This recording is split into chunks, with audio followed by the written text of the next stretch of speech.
Hi everybody, here we are another Friday and another video. So we did some edge-to-edge quilting this week with some students, and a lot of the time when people do edge-to-edge or end-to-end quilting, they will do it the traditional way. They'll print out a template or maybe stitch out on stabilizer or junky fabric one set of designs, which gives them the measurements of what the design will be. Usually when you download edge to edge, you'll get a variety of sizes that you can work with to find the right size design that both fits your quilting piece and also fits your hoops of your machine. And then they'll print these out or stitch one out, and then they can measure that design, mark out where those are going to fit on their quilted piece, guidelines to follow to keep them straight and fill up their space. They do a lot of math. Ew, I don't like to do math, so I taught my girls the easy way of doing this. And in order to do that, we're going to use software to make our pieces be exactly what they need to be. This was a class that we did for edge-to-edge quilting, and according to the traditional method, I would probably mark my center, I would pick the appropriate design size, and I would work out from there, use design positioning, and fill up my whole space. I might have to cut my batting and backing significantly larger than my topper in order to get my piece quilted and have them all fit together, but that's too much work.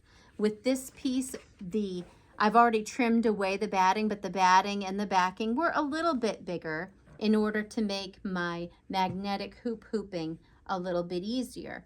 But if I start in this upper right-hand corner here and I just fit right inside, so when I match my corner, it's within the 1/4 inch of the edge of my panel, and I'm straight down here to do the same way, and I'm straight across the top, I can just stitch this out and then use my matching points to move on to the next one. And so then when I'm done in the end and I go to put a binding on, it's going to fit beautifully. It's going to look professionally done. And that's what I want my stuff to look like. So say I had this first piece done and I use design positioning and I match and I match and I match and I match. And I get to the end, but at the end, because I haven't done the math because I'm a lazy girl, I only need a 2-inch strip. Well, I could Mickey Mouse this, I could add a really big border and waste a lot of material, or I can come to my software and make it be exactly what I need it to be. That's the way I want to do things. So let me show you how. So if I come here to my computer and I've pulled up this design. So this, if you look at this design's dimensions, it is roughly 7.5 up here by 7.5. If you hover over your measurements in millimeters, we get the imperial, which my brain only speaks imperial, unfortunately. But there's my dimensions that I need, or that's the dimensions that it is now, which is fine. So this is a 200 by 200 hoop. When I go to stitch it out, I'm going to use my 200 by 200 magnetic hoop, but of course the same principle applies no matter what hoop I'm using. If I can use magnetic hoops for edge to edge, that's what I'm going to do. Nobody wants to cram a quilt in a 2-piece hoop. That's just painful. So here I go. I've pulled up my design.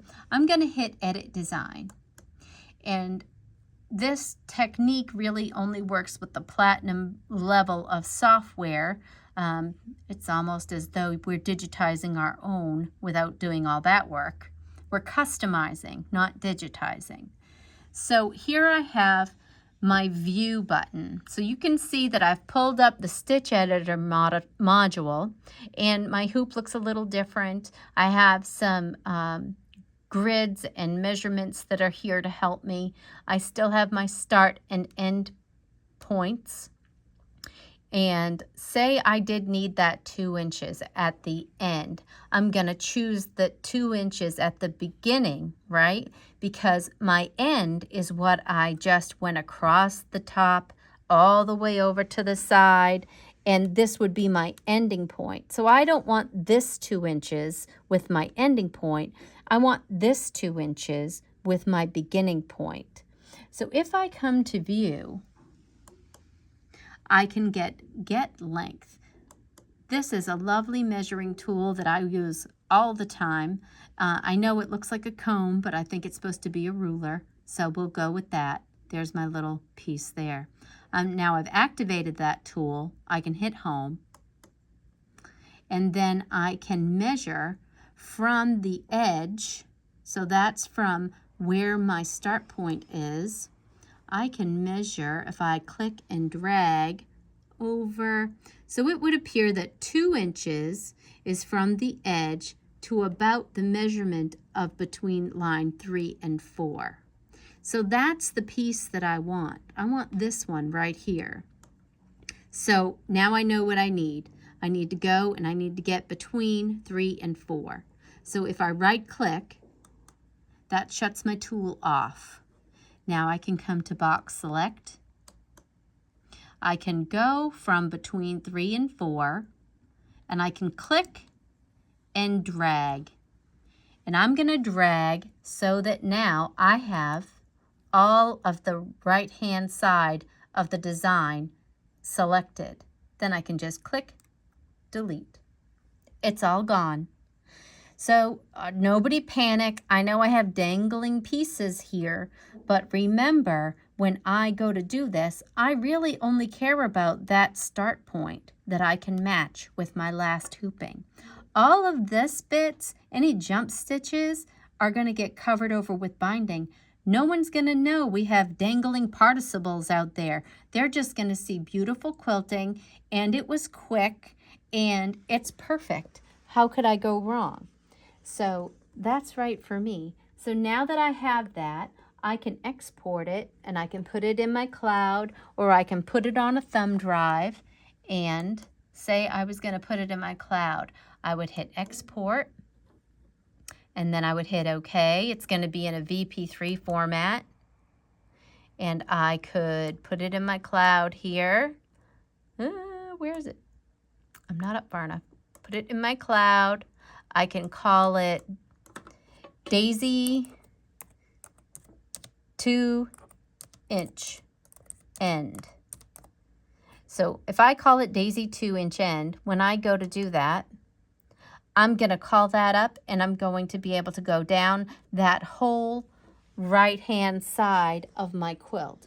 I'm just going to keep hooping down that side, and my piece is going to be completely filled. I didn't have to tax my brain and do all kinds of math or waste a ton of fabric just to get it hooped. There I am. It's all good. When I go to call this up in my machine, and I suppose we could have done this ahead of time, I'm going to select everything, and I'm going to bring this piece all the way over to that right side of my hoop. So if we imagine that this is my magnetic hoop, I'm able to bring my quilt in and use design positioning to match that point. And now I'm going to have plenty of room. I'm going to have that extra backing that I have on the edge of my quilt to put my magnets in place. So I don't have to worry about it dangling over or not being secure. My whole quilt is going to get moved over so that I can match that point and have it be secure on the side. So that's what I would do. Either do it that way and export it that way, or when you call it up on the screen before you hit go, move it all the way over to the right. The same thing would happen if I was doing the bit at the bottom.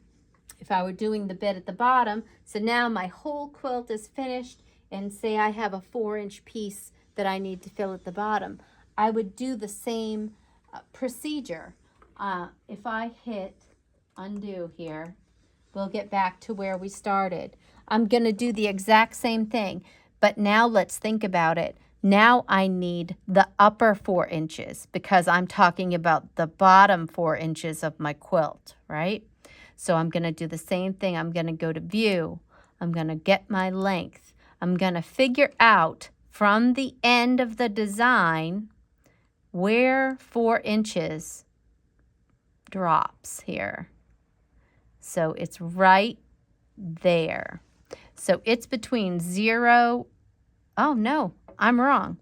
I want the top piece, right? I want the top piece, not the bottom.